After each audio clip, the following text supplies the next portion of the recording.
everyone. If you want to be more involved in the show, please make sure to follow our account on Instagram at Therapists Out of Office. We will regularly ask questions that we will answer and dive into in our sessions on screen. We want to make this collaborative between us and you. Thank you for being here and enjoy the show. Welcome to Therapists Out of Office. I'm Leor Gal. I'm Maggie Lancioni, and we're both licensed therapists in private practice. Each episode, we will discuss mental health topics that are both mainstream and taboo, from both the lens of a therapist and a human being. We show up with humor, authenticity, and vulnerability as we get into the educational nitty-gritty. So come on in, make yourself cozy, and welcome to your session. Outside of the office.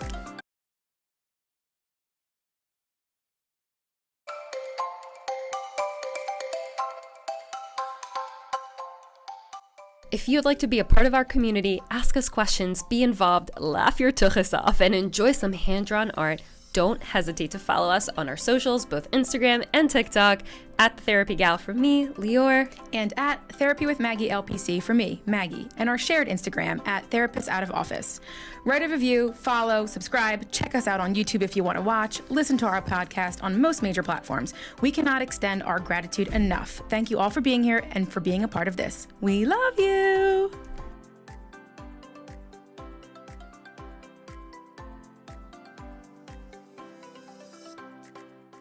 Yo, Maggie, what's up? Hi, Leor. Welcome to Therapy 101 Part 2. Yeah. So is this session 5? I think so. Oh wow. My God. We're 5 sessions in. Ooh. That's a lot. This is further than I ever thought we'd make it. I know. We're here. We're breathing. We're hot. Yeah. Woo, man. We're in these sweaters. Yeah.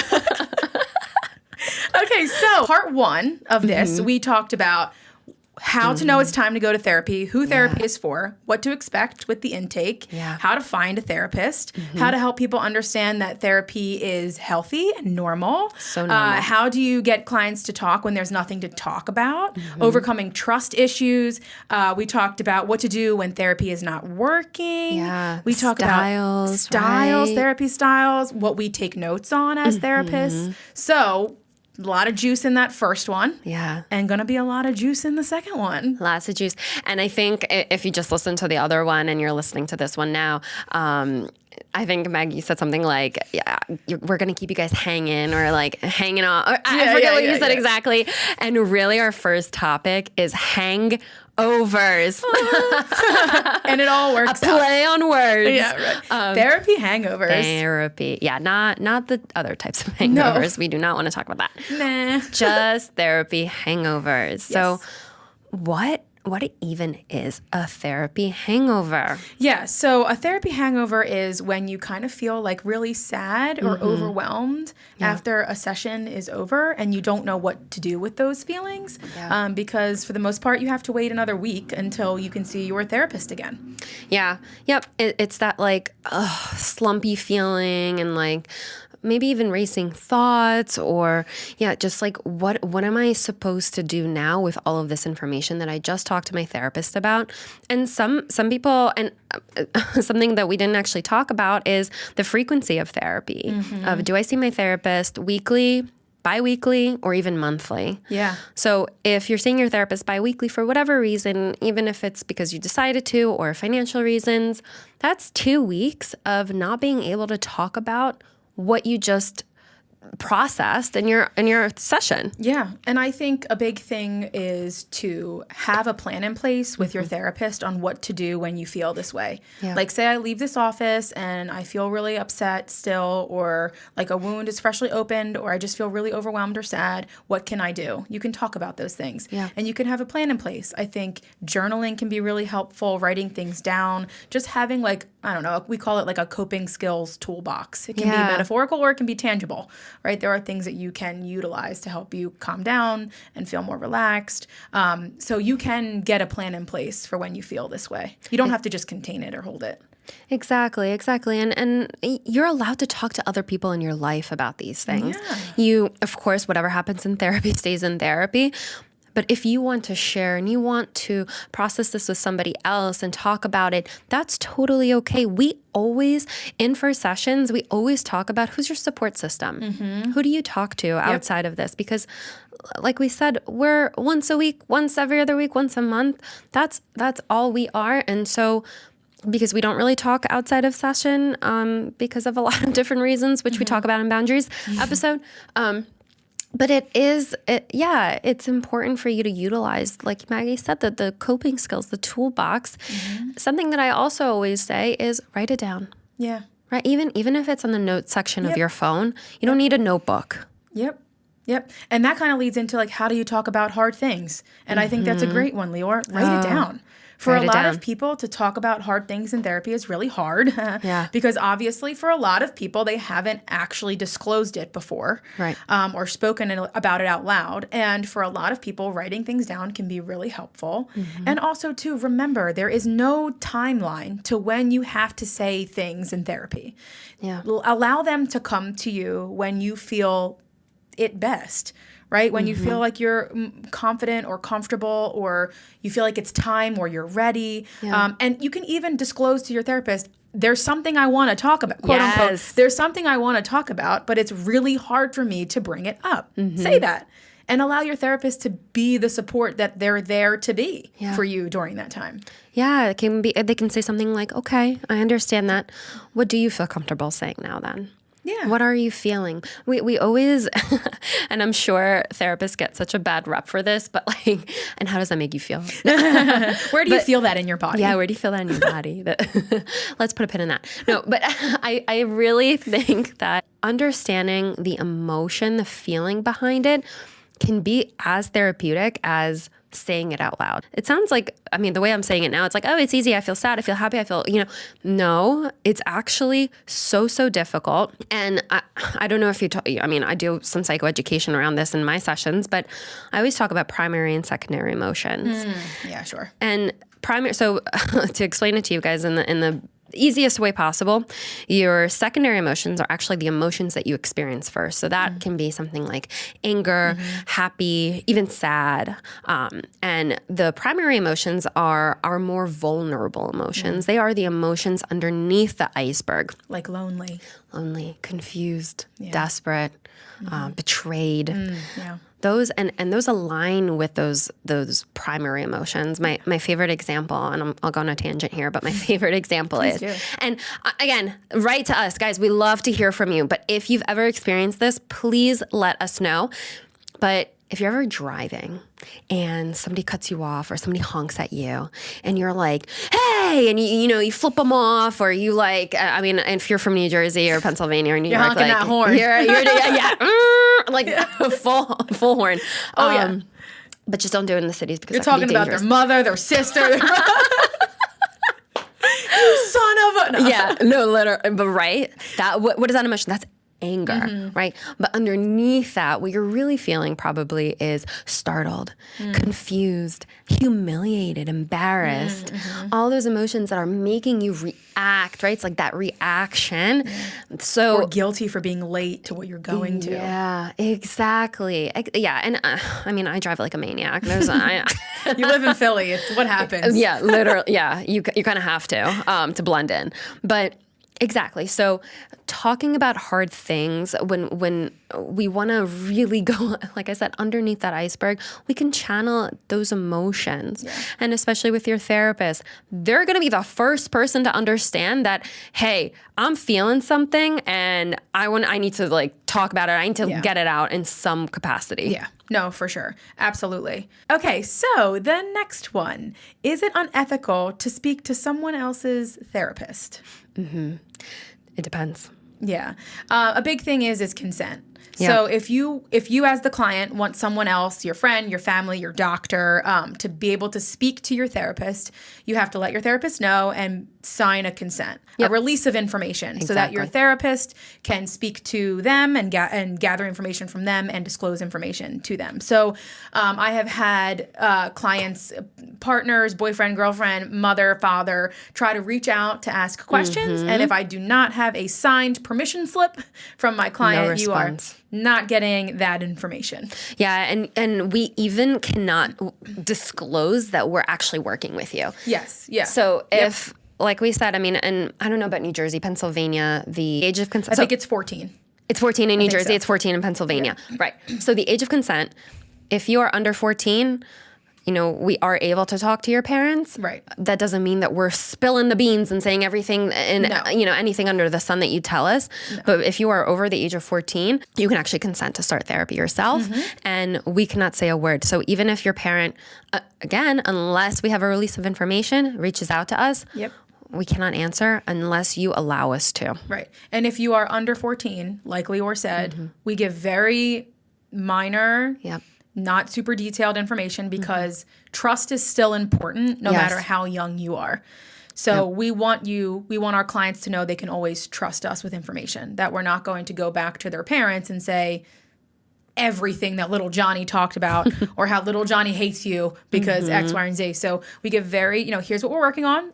Doing well. I'll let you know if there's anything you need to know, kind of thing. Exactly. And then again, if you're above the age of 14, we need written consent to be able to disclose any information. And even when you do give us consent, we are still giving very minimal information. We're not telling everything that you say in session because trust is foundational. Yeah. And I usually tell my clients what I'm about to say to whoever it is that I'm speaking to. I say, I'm going to be asking them about this or I'm going to be sharing this with that. I'm not going to be talking about that. Do you have anything that you feel uncomfortable with me even saying? Don't want us to say. Yep. Yeah, absolutely. It's very important stuff. Yep. So why is there no improvement despite the therapist being understanding and caring? Yeah. So like we said before in Therapy 101, Session 1. Part 1. Part 1. Yeah, right. Part 1. Is 80% of the work happens outside of therapy. That means that you have to practice those exercises outside of therapy, which is really, really hard. That's one part of it. Another part of it is maybe you don't need someone that's validating and listening. Maybe you need a challenge. Maybe you need somebody to hold you accountable, help you take actionable steps, or allow you to make that change, develop that growth. And somebody that's just kind of saying, I understand how you feel and that's so valid. And, that's all great for some people, and for others, that's not going to do anything. Yeah. So I think, validation is part of the healing process, but it's not the entire healing process. So if that's not the style of a therapist that works for you, that's okay. I think that, your therapist being understanding and caring is, I think, foundational as well. I think that's very important. And also, you might want or need feedback. You might need someone who's a little bit more direct, right? Someone who can challenge you a little bit to think outside the box or to try different things or to, help you to see your role in things. So I think, again, this kind of goes back to recognizing what you need in therapy. And sometimes you don't realize that right off the bat. Sometimes it's a couple months in where you're like, hey, I've really liked meeting with my therapist. However, I'm not really sure that this is helping me grow the way that I want to grow. Something too that I want to say as well is sometimes your therapist is not going to say what you want them to say, or your therapist might hurt your feelings. And that happens. And that's happened to me where I said something that wasn't intended to be, hurt somebody's feelings or was totally off.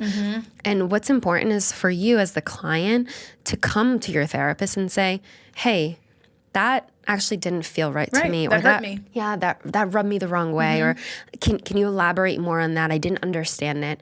And it is then your therapist's job to say, I'm really sorry that made you feel that way. Of course, that was never my intention. Here is what I meant. And if you're still like, okay, I understand what you meant, but that's not what it is, hands up. Then your therapist needs to go at your pace. Yeah. I think the big thing here is that we have to recognize, I think everybody kind of needs to recognize across human communication, that intention does not negate impact. Exactly. So you might not have intended to hurt someone's feelings. However, you still did. Yeah. So what do you do with that? So if that happens as a therapist, that we do that, we have to acknowledge, I hurt you. Yeah. And I understand that wasn't what I intended. However, I still did. So how can I repair that? Yeah. What can I do? What can I do to help to repair that? I recognize what I did now, and it was not conscious of me. So I need to do better. Right? We need to own up sometimes, all the time, when we do make mistakes or if we do say things that don't land the way that we hope that they land. Because we also are human beings. So we're not always going to say the most perfect thing or, always profound. Right. We're not always going to be super profound. Right. That's a good one. So yeah, we have to take ownership of that. And we're also, the big thing about therapists, we model behavior. Exactly. Right. So we model boundary setting. We model effective communication. Right. We model repairment, what it looks like when we need to repair something. And you can show clients, you can teach these, the people in front of you, like, here's how you can do that. We're not perfect either. And we still need to work on these things as well. Yeah. And it kind of can gives them a little bit of a confidence boost. Like, hey, nobody is perfect. Exactly. And I love what you said about modeling.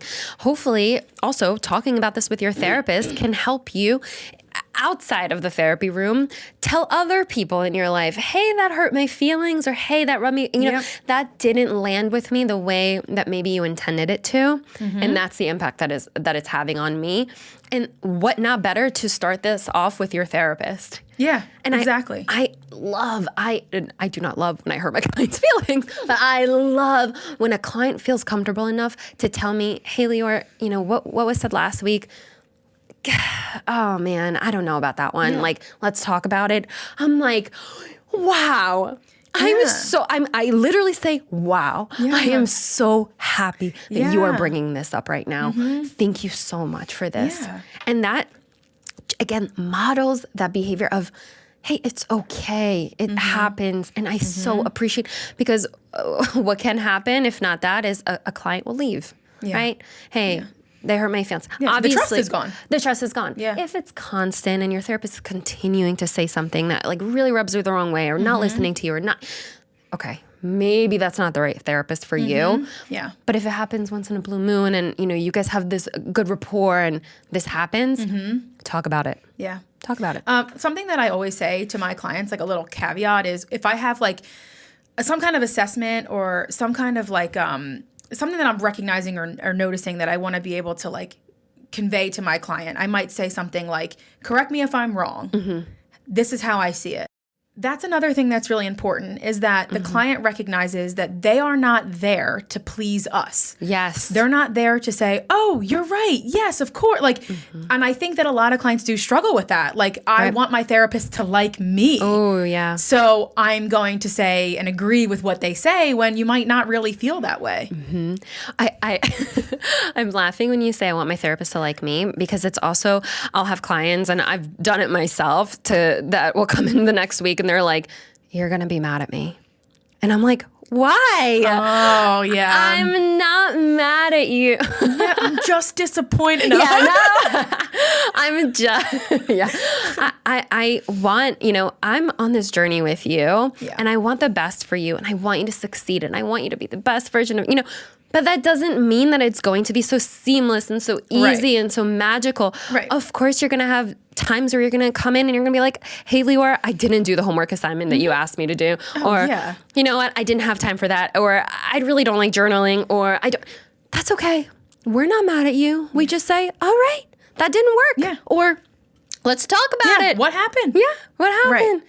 We're never mad. No, we're not mad. We're just there for you in however you come into us. And the thing that you're going to recognize is what you get out of therapy is what you put into therapy, right? So like I always say to my clients, I'm not a lie detector. I'm not here to decide if what you're telling me is the truth or not. I love that. I'm here to just help you with what you provide, like what you give here. What you give is what I'm going to work with, right? And so like you could come in and say anything under the sun, and I'm going to believe you. I'm going to choose to believe you, and we're going to work through that. However, if you come in and you don't say all that is your truth or all that is true to you, and then you leave therapy and you're like, I don't think I'm growing, or I don't think I'm changing, you have to recognize a lot of that, unfortunately, comes from you. Maybe you're not bringing your authentic self into the session. And I wonder too, with, when you're younger, and I'm talking like, of course, like a kid, a child, but even like 17, 16, like and your parents are sort of requiring you to go to therapy, or even young 20s and your parents are requiring you, that's also really hard when you feel like you have to go or you're mandated to go to therapy. Totally different experience. Yeah, totally different experience. And I think that that's when that trust and that rapport and that joining and allowing therapy to just be whatever it is that you need it to be in that moment, even if it is to just vent or to talk about your week. Therapy is different for everybody, and you might not experience change or growth, but maybe you're just experiencing some release of emotion or some sort of anxiety, or however it is that therapy can help you. Yeah, exactly. That's exactly right. It's a totally different experience if you are mandated to go. I used to work with mandated clients, a very different experience. Not that you can't get something out of it. I just think it's a barrier of resistance usually at first, versus like if you do choose to go and trying to remember if it's your choice, why? Continue to remember that therapy is there to help you to the best of its ability, and for you to come in and be authentic and raw and real. We are there and open and receptive, and we want that for you. Exactly. And I think a question that I get often is, how do I get my partner to go to therapy? Or how do I get my parent to go to therapy? Or and unfortunately, if it is an adult, well, not unfortunately, but if it is an adult, you can't. Yeah. You really cannot force anybody to go to therapy. Yeah. And I think that like using that as like a mean thing to say to somebody, like, oh, sounds like you need therapy, or like, it's part of the stigma. It's part of the stigma. You're crazy. You need therapy. Yeah. No, you don't. I mean, you might. Yeah. You might need it. You could benefit from it. Yeah, you could benefit from it. Yeah. But it's really hard because it's seen as like there's something wrong with you. Right. You should go. And what I try to tell people that are like, hey, my dad could really use it. My boyfriend could really use it. Whatever. Yeah. I say use encouragement. Right? Yes, exactly. I wouldn't like even saying something like, I encourage you to go. I think you could benefit. I think we all could benefit. Right? Like saying something like that rather than, coming at them with a pointed finger, as we talked about in one of our previous sessions, and using this blaming language of like, there's something wrong with you, you need to go. Exactly. And also, if you're telling someone else to go to therapy, you probably should too. Yeah. I think that's an important thing. A lot of people are quick to say, you could use it. And I'm like, well, have you ever tried it? Yeah. So like, how do you know someone could utilize it if you've never really done it yourself, or, and that's when we say, like, therapy for everyone. Yeah. Universal. Yeah. Exactly. And let's say you do go to therapy and you're recommending therapy to somebody else, you can say, wow, my therapist really helped me discover this, or I have a wounded attachment style and I'm anxiously attached, and they've really helped me feel more security or find a partner that helps with that emotion or that attachment style. And then that person can say, wow, my friend or my partner is getting a lot of help from therapy. Yeah. Maybe it's beneficial for me as well. Yeah, I think also too saying like, imagine if, like, this is how I sometimes say, to think about it, like if you're trying to encourage someone to go, you could say something like, imagine not feeling so sad. Wow. Imagine not feeling so angry. Imagine that your first response isn't to punch something. Yeah. Like, how amazing do you think that could feel for you?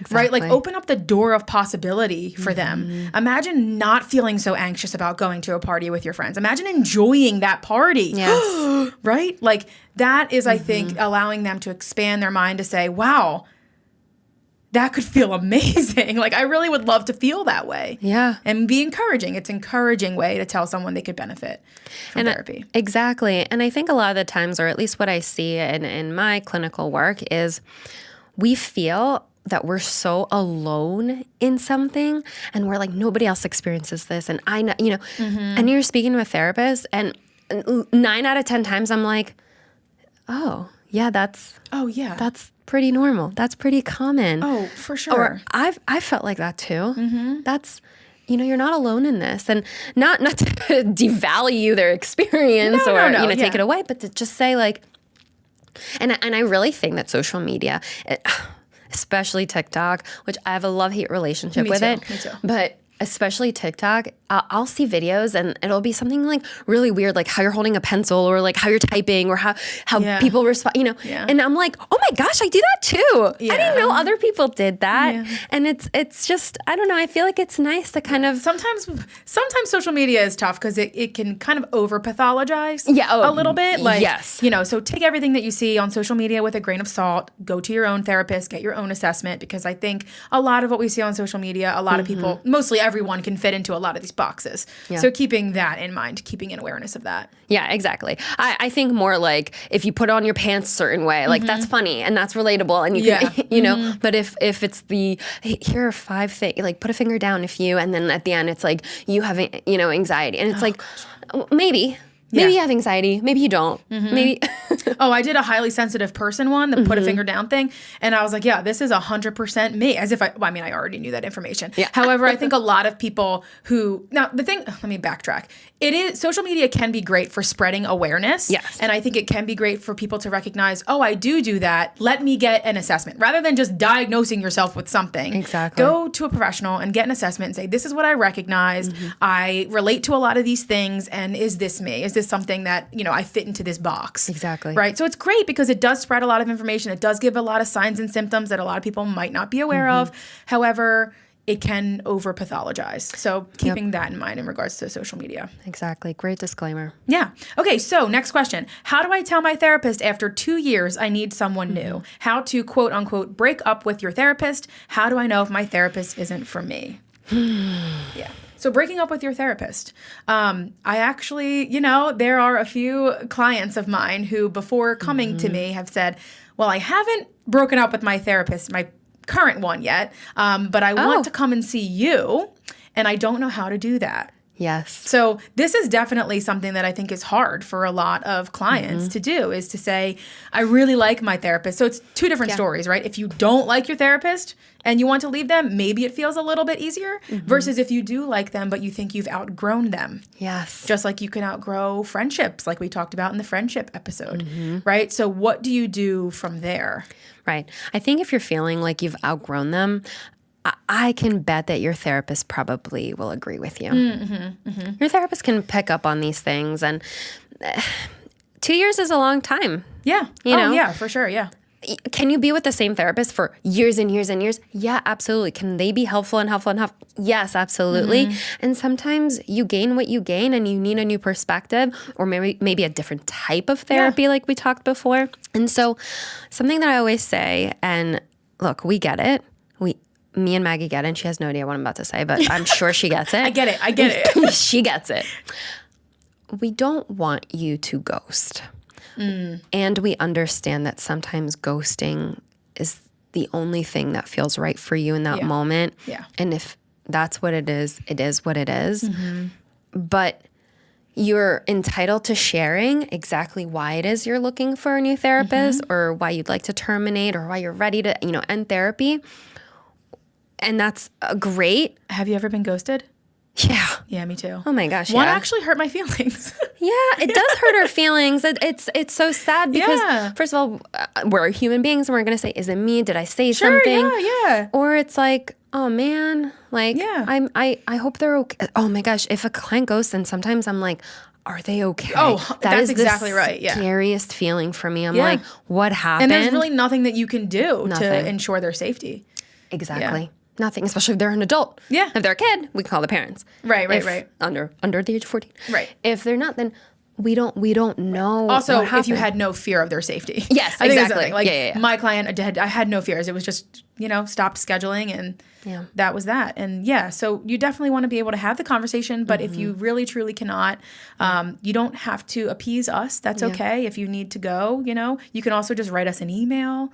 Yes. You know, it doesn't need to be in person. An email that, I mean, one time with one of my therapists, I sent her an email before I came into therapy and I said, hey, I think I'm ready to terminate. You know, I've done such great work with you and I just, you know, I don't need it anymore and, you know, whatever. That was so long ago. And I recognize that and let's talk about it in session. And then my therapist was like, thank you so much for letting me know ahead of time. We went into the first session. We knew what we were going to talk, into that last session, we knew what we were going to talk about. Yep.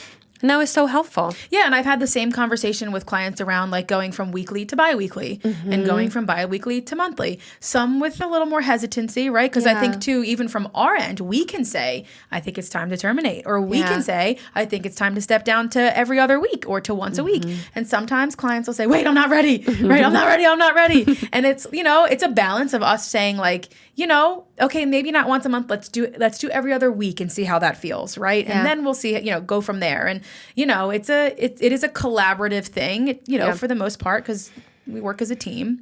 Exactly. But like even my experience of after I had a baby, I mean, I've been seeing my therapist for years now. But after I had a baby, I really wanted to go to someone who specialized in postpartum care.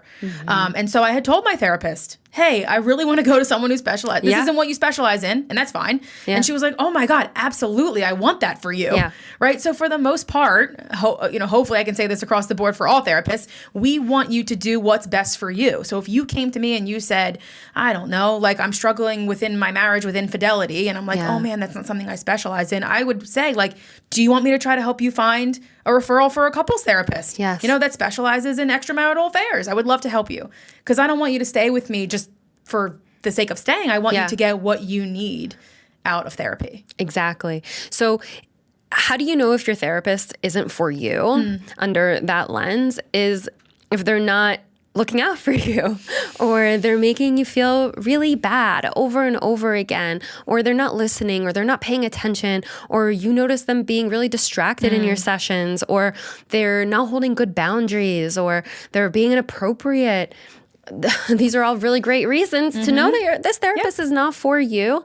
And to normalize this too. Like you're never, you're not stuck in this relationship. To normalize again, like I think I said this in the very first, the part one of this, is that, you can, for a lot of people, it's more than one therapist that they have to see before finding the one that fits, and also recognizing that you change as the months go on, the years go on, and you might need something new and different. And that's okay, right? That's okay. And I think relationships in general, we sometimes feel like we have to stay in relationships because of the length of time that we've been in them. The loyalty and we have. The loyalty and the idea of like, well, I don't want to start over with someone new. But recognizing like, at what cost benefit, if you're not benefiting anymore from this, then maybe starting new is your best bet. Yeah, exactly. So the next question is, therapy uncovers issues but doesn't seem to offer any solutions. Why is that? Oh, that's tough. So like we always say, your therapist needs to be objective, and your therapist can also not tell you how to live your life. Yeah. The idea of advice is really complex when we think of it in the lens of therapy, because really, if I'm coming in and I'm a client and I'm saying, should I break up with my boyfriend? Yeah. Your therapist, yes. No. Because who knows what, how does this impact you? It is your life. You're the one that is waking up in your body and going to sleep in your body and every day, all day in your body. Your therapist is not a know-it-all. Also, therapists are fallible. We make mistakes. We do not, we have our own stuff in our own personal lives. We do not know what is best for you. Right. All we can do is listen to you, understand what your needs are. Help you process through options. Right? Yes. Talk about what possible outcomes could be, what they could look like. Also recognizing we want you to be empowered in making your own decisions and recognizing, oh, I can do this myself. Yeah. Right? And then if something doesn't work out, right? I think a lot of people too, they want someone to tell them what to do so they have someone to blame if it doesn't work out. Yes. Right? But my therapist told me to do it. Right? And so we want to kind of take away that ability for you to recognize that we all make our own decisions. We're all responsible for those outcomes. And, and something to process through, right? Like, exactly. We want you to be empowered in making your own decisions. And the thing about decision making is no one knows if they're making the right decision until they make the decision. Yeah. And then you decide, oh, that worked out great, cool. Or, oh, that didn't work out. What do I do now? Right? Yeah. That's like life in general. I always say it sounds like you have 3 doors. You have door A that says this, door B that's in the, door C. What feels like the best door to open? Yeah. It might not be all ABC choices might not be amazing, fun, great choices, but it's really about what works best for you in this moment. I mean, in life, how many times have you been presented, Lior, with a decision and you're like, this is the absolute 100% best decision ever, and that's the one I'm going to make? I mean, like, never, right? Most of the time we're like, well, I hope this works out, right? Like, I mean. Yes, and it's so funny that you say that because I've recently been talking to my husband about this, and we identified that there are two types of anxiety people in making decisions. There's the person that is very stressed out, am I going to make this decision? Am I going to say this? Am I going to do this? And then they don't do it, or they do it, but very hesitantly. Or hesitantly? Is that a word? With hesitancy? So. Hesitancy is a word. Yeah. But all right, we're making new words today. Great. Person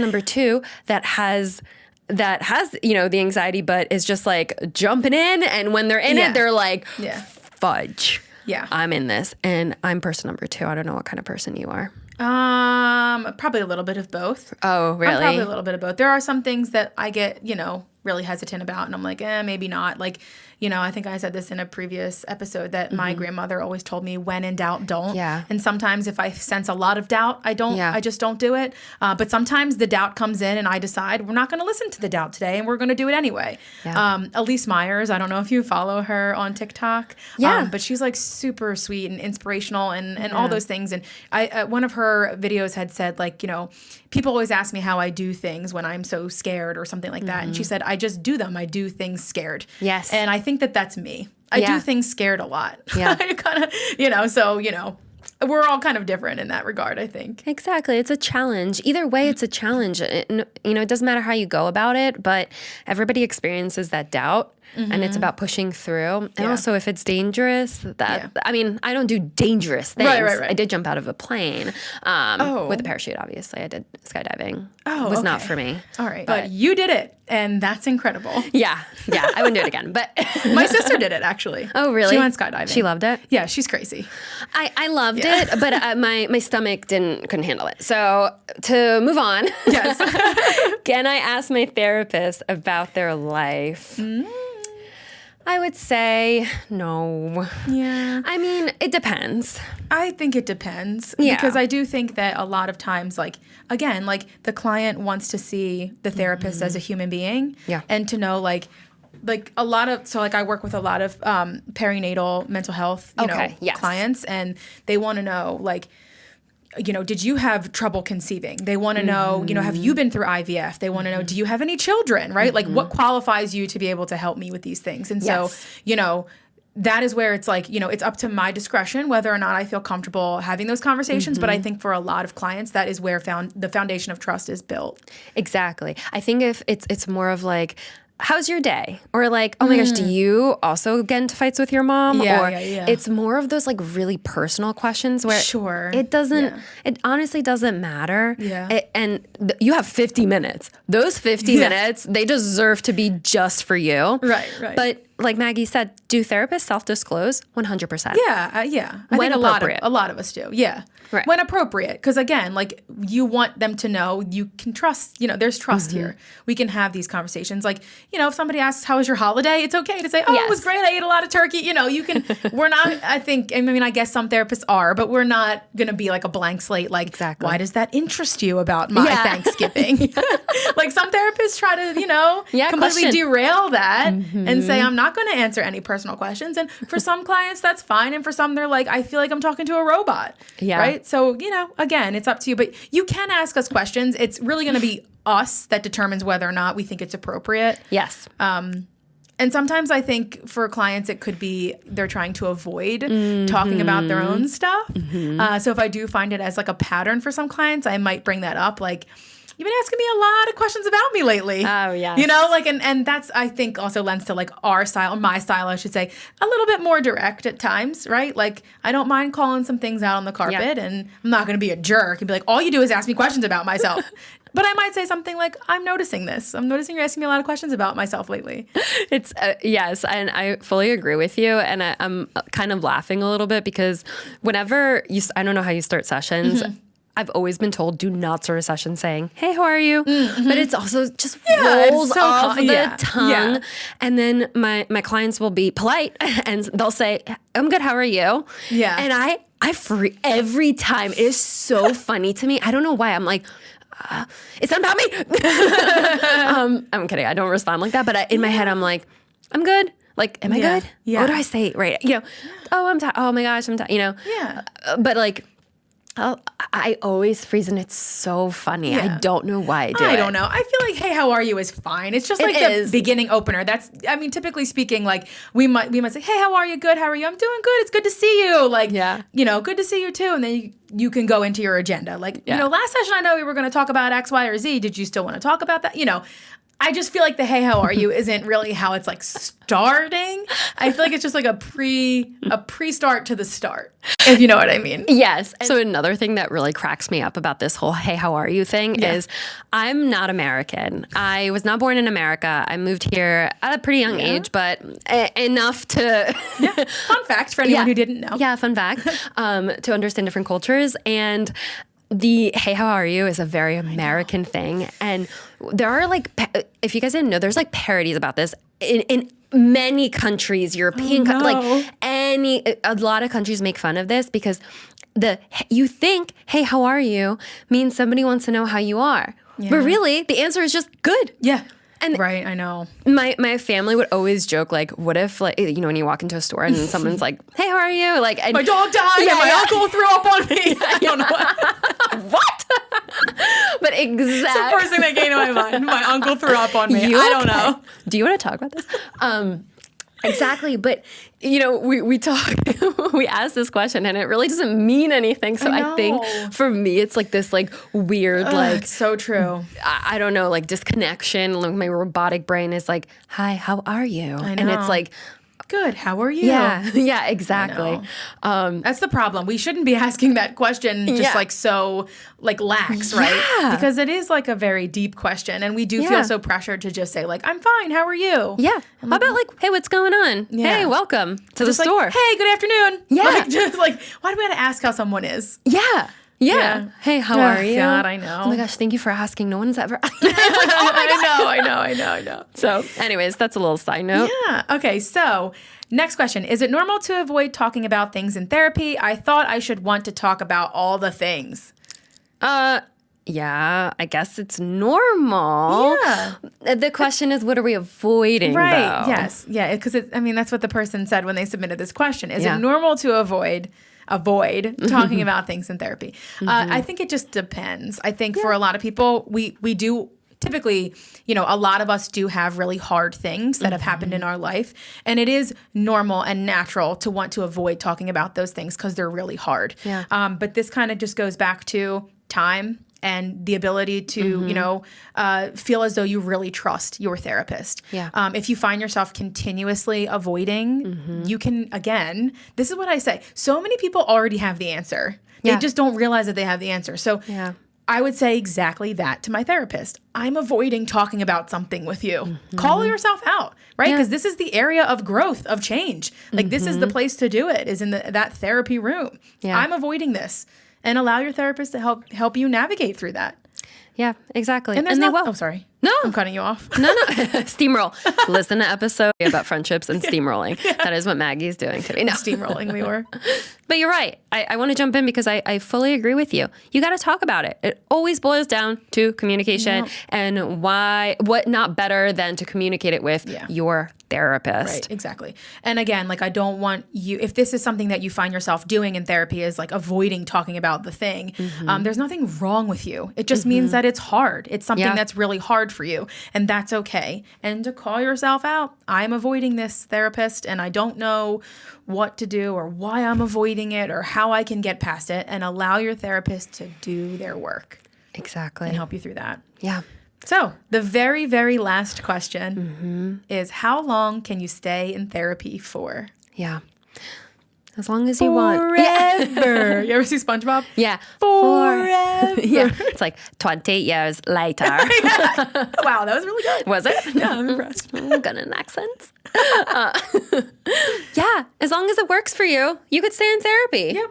As long as your therapist has space in their caseload and, you know, you enjoy working together, stay together. Or you want to try someone new? Try someone new. I want to caveat with access and privilege as well, because I think it is an expense for a lot of people. Insurance, unfortunately, which is why a lot of therapists really battle with insurance. They give you like 10 sessions or whatever. They put a cap on how many you can, you know, go or attend. So if you have the resources, the ability, the privilege to continue therapy, continue it for as long as you see fit. If you do not, there are other options. I know that there's a great website, openpathcollective.org.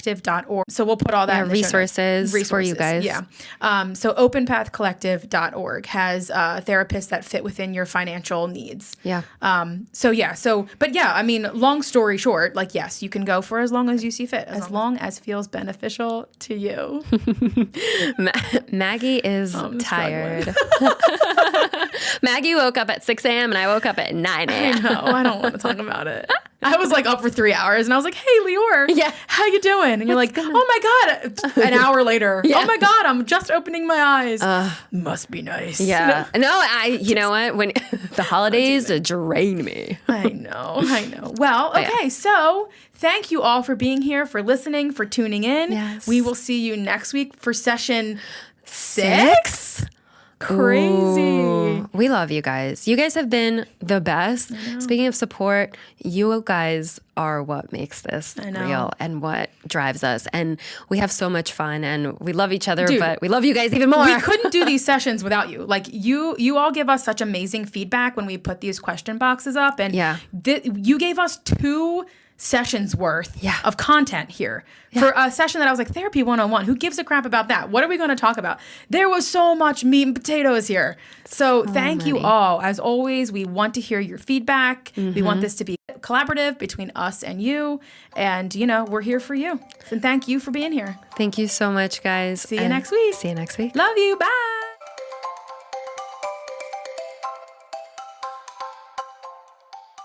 If you'd like to be a part of our community, ask us questions, be involved, laugh your tuchus off, and enjoy some hand-drawn art, don't hesitate to follow us on our socials, both Instagram and TikTok, at Therapy Gal for me, Lior. And at Therapy with Maggie LPC for me, Maggie. And our shared Instagram at Therapist Out of Office. Write a review, follow, subscribe, check us out on YouTube if you want to watch, listen to our podcast on most major platforms. We cannot extend our gratitude enough. Thank you all for being here and for being a part of this. We love you.